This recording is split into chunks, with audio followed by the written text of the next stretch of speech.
When I was 8 years old, you might say, I wish they could live to be my age. I understand envy, and its jealousy's homage to success. The truth is, when I was 8 years old, I would ask my parents if they could get me a puppy so I could have my own pet. There was always a dog in the house, but I wanted to have a dog of my own. I said, "Could you get me one?" I said, I got one completely intentionally and arbitrarily, because in my time, a dog wasn't something you could buy. Dogs weren't bought or sold. In my time, you got them. They just showed up one day and nobody asked much about it. You got them. I don't remember ever getting a dog. They didn't take us to get vaccinated, they would go buy a dog. Imagine that. And dogs weren't categorized by breed, they were categorized by color. The question was, would you like a black dog or a brown dog? Those were the only options we had. Like when you get on a plane and they tell you, chicken or steak. Well, brown or black. No one would think of saying such a breed, I want a shiny brill. It wasn't a dog, a breed, a brand name dog. And it wasn't a guarantee that you asked for the black or brown color, because then my father would go out on the street and mysteriously bring what was available, a stray dog of a dubious color, based on the results of the cross between its parents, also unknown and anonymous.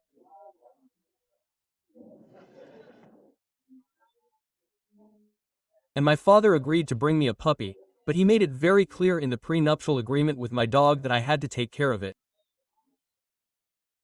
He told me, he's your dog. I had to feed him, give him water. It wasn't that hard to feed him. The latter wasn't that hard either because balanced food didn't exist back then. He would throw things off the table. The dog would eat banana peels, eggshells, cotton, whatever fell.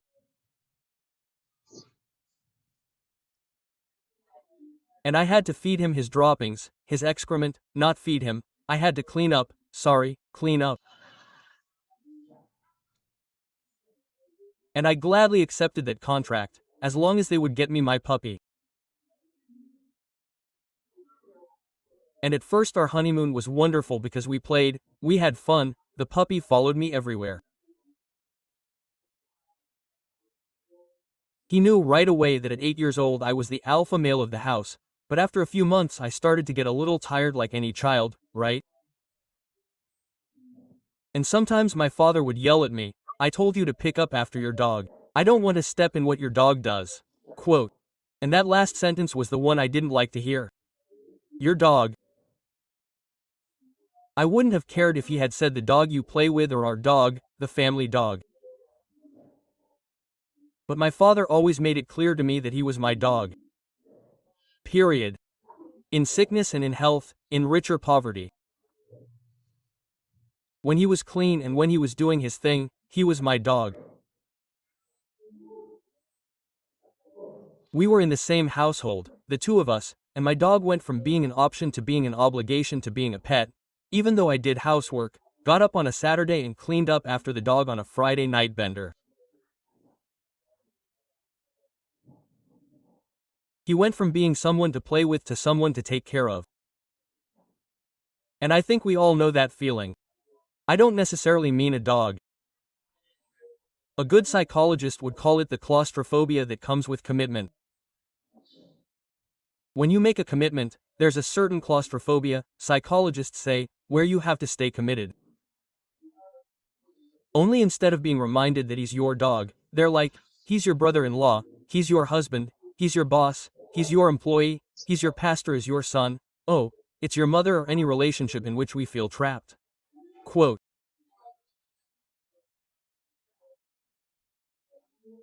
So, it's one thing to be trapped with a puppy, which sooner or later you grow up, the puppy too, but it's a completely different thing to be trapped in a human relationship.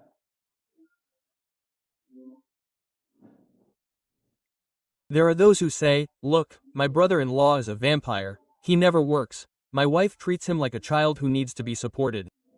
Others say, you don't know what my mother is really like, oh, because from a distance she seems nice. But when you get close she sucks the will to live out of you, she drains you. Others say, my wife is someone I can never talk to without ending up in an argument. She enjoys being belligerent. It's Putin. Others say, no, no, no. What exasperates me about my husband is his passivity. He lives in his own world. He doesn't care about anything, not what happens to me, not what I feel. Now, if we expect sensitivity to our needs from anyone, it's usually our family members, our relatives. When we suffer emotionally or physically, we want our family to respond in some way, but sometimes they behave as if they don't care. I was reading a book by an author whose story is about a woman in her 30s who found out that she had to have a mastectomy.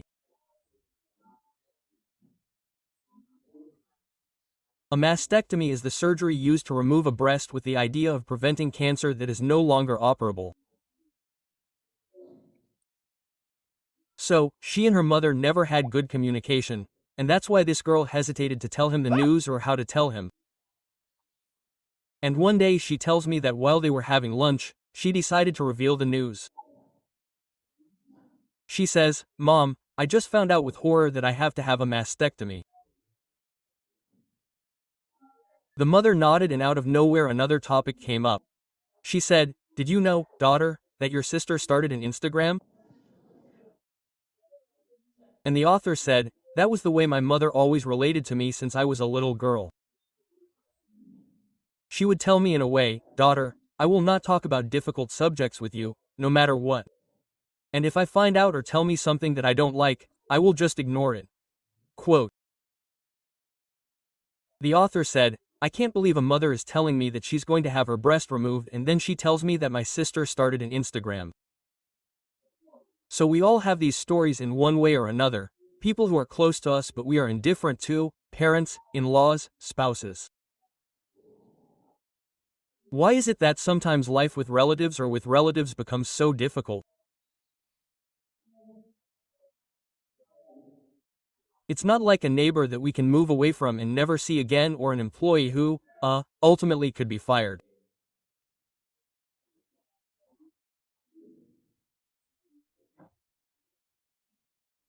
I'm talking about people close to us, relatives, a complaining or manipulative mother, a self-serving uncle, a father we can never please, no matter what we do, a mother-in-law who 20 years ago wondered, what did her daughter see in you and why did she marry you?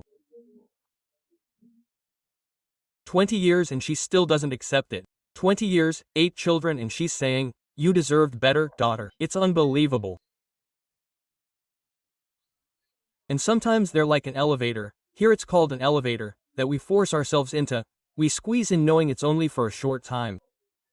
Sometimes we get on because we say, if not, I'll have to wait forever and I have an appointment, I have to go to such and such floor. It's barely 3, 4, 5 floors and we get off. We crowd into the elevator without needing to make eye contact with anyone, because we know it's less than a minute, a couple of minutes and we'll never see all those occasional people again. But when it comes to relatives, you get the same feeling as an elevator, except you feel like you're never going to get off. We're trapped in that same elevator, at Christmas, at New Year's Eve, at baby showers, at weddings, at birthdays, at funerals, on Christmas Eve.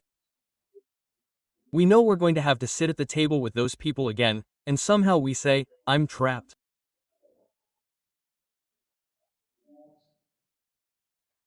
There are certain stores where there's a section of merchandise. You see it here in the United States and in other countries where there's a section with merchandise or merchandise at discounted prices, with a label that says, as is, so as not to say, failed, as is.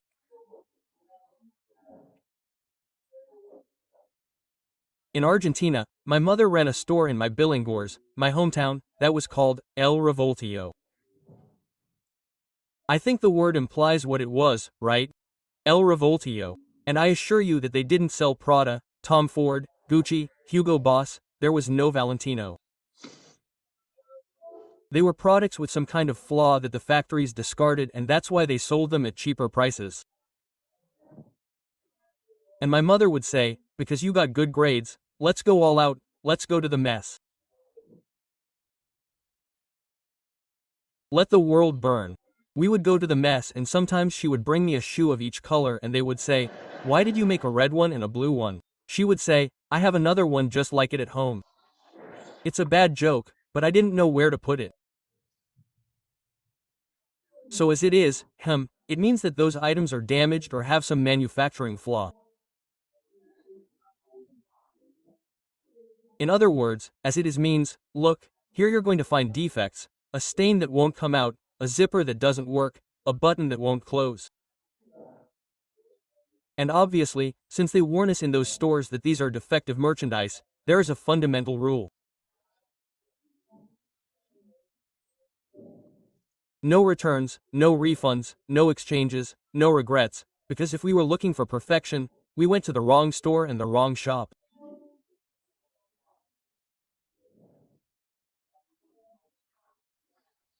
Now, let's think of someone close to us, maybe the person we know best, and that person came with a label on it, "There's a manufacturing defect here." It's a faulty batch. Don't laugh like that because we also have the same label. Take it as is. A tendency to deceive. This gentleman or lady has a gossip tongue, they can't help it. Their tongue is faster than their brain. This gentleman has a passive spirit. She or he has an uncontrollable temper. We have to find out what the fault is, but it's there, because those stores don't tell you what the fault is either. My mother would look for those treasures and say, "Look, it's flawless. They must have made a mistake because it's flawless." And then you realize that the shirt it fit you like this. If it's there, it's because you have a fence and the products with excellence weren't arriving. And if we seek perfection in human relationships, we have also gone to the wrong store and aisle. It is like those who go to a congregation, to a church and expect to find perfection. It is full of people like that. I need a church with sound doctrine, with a pastor who preaches the truth, where there are godly people. If you find a church like that, you ruin it when you get there. First, because if there is a church like that, it is because they are hypocrites. There is no perfect church. It needs a perfect congregation and sometimes we seek perfection. How much of us cannot give it? We demand perfection when we cannot offer it in return.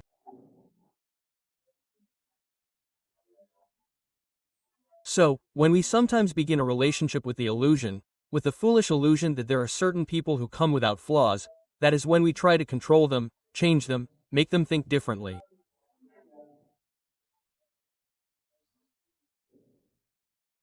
We always come to God singing that beautiful song that was sung at Billy Graham's crusades. Just as I am, without further ado. We love to say, "Lord, I come just as I am." But we never accept others as they are. Me as I am, but the other person begins to change. And we've all met someone who is manipulative. Everyone. Or someone who is very difficult to deal with, who is like walking on glass or on quicksand when we talk to them, and sometimes we feel that friends and relatives are like a constant parasite in our body that we can't get rid of. It sounds harsh, rude, but that's how it is. And even if we wanted to, we can't avoid it. And a future without that person is not an option for the time being. And we ask ourselves, why does God allow us to experience this? Why is it my turn? I know there are people who say, I had the toughest family. Talking about parents, talking about grandparents, you have no idea. We've all had tough people. And the theological reason why at some point we all have to deal with tough people is because there are what I call the catfish. Let me explain.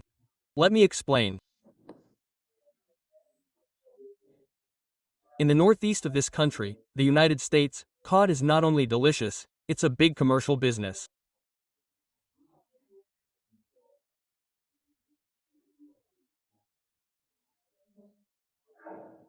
The fishermen make a fortune selling shrimp and cod, but the public demand created a problem for those who were shipping the cod, because at first they exported it and since they made it frozen, the freezing took away much of the flavor of the cod.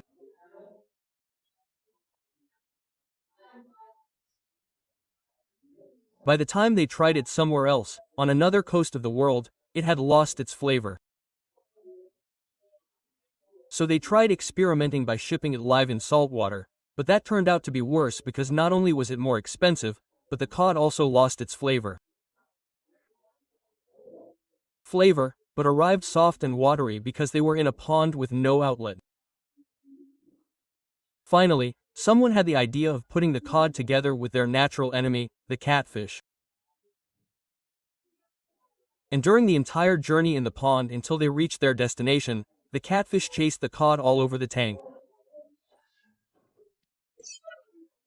When the cod arrived, the guys were in good shape, they had not lost their flavor, they were even better, their texture had not been affected. That's why I say, we've all had a catfish swimming in our pond.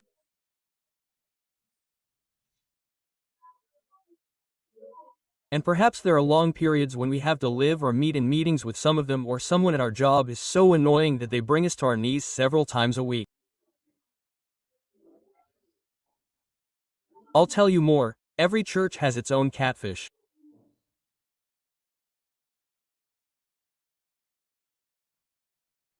And God puts them in the same pond to make sure that the cod arrives soft, not soft, watery and flavorless.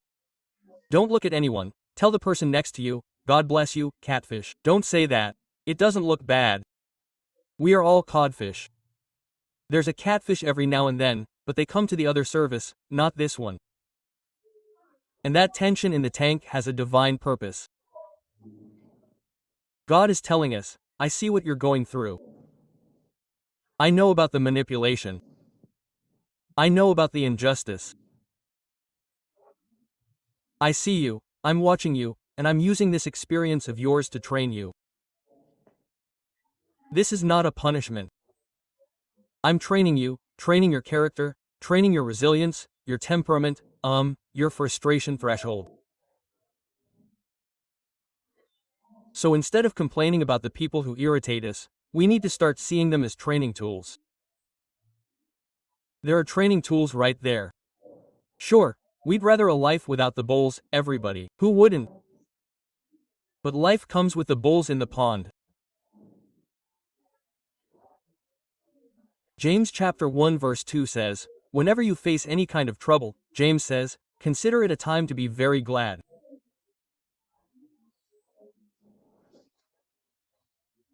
Sure, one doesn't want to rejoice in times of trouble, but James says, consider it a time to rejoice, because you know that God will always test your faith, and perseverance has an opportunity to develop.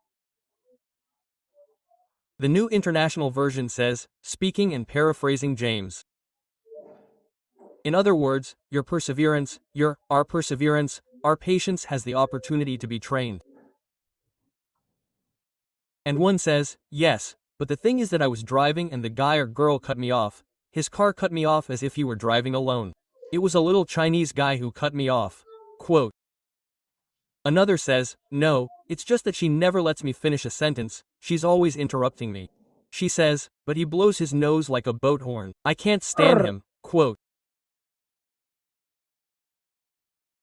From that laugh I discovered that she has a partner who blows his nose like that.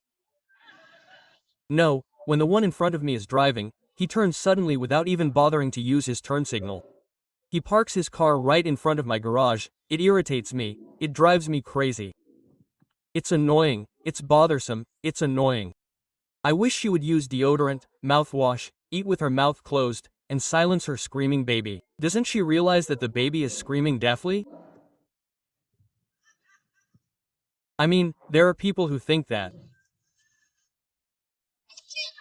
Now, this isn't about hostile rivalry or violation of the law, a crime.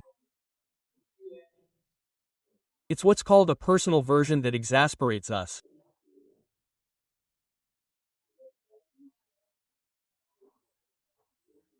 Recently, literally, God knows I'm not exaggerating, a woman wrote me a very long text on social media, very frustrated, because she said that I should let my hair go completely gray, that this salt and pepper look was taking away my wisdom, but all with a theological development, everything.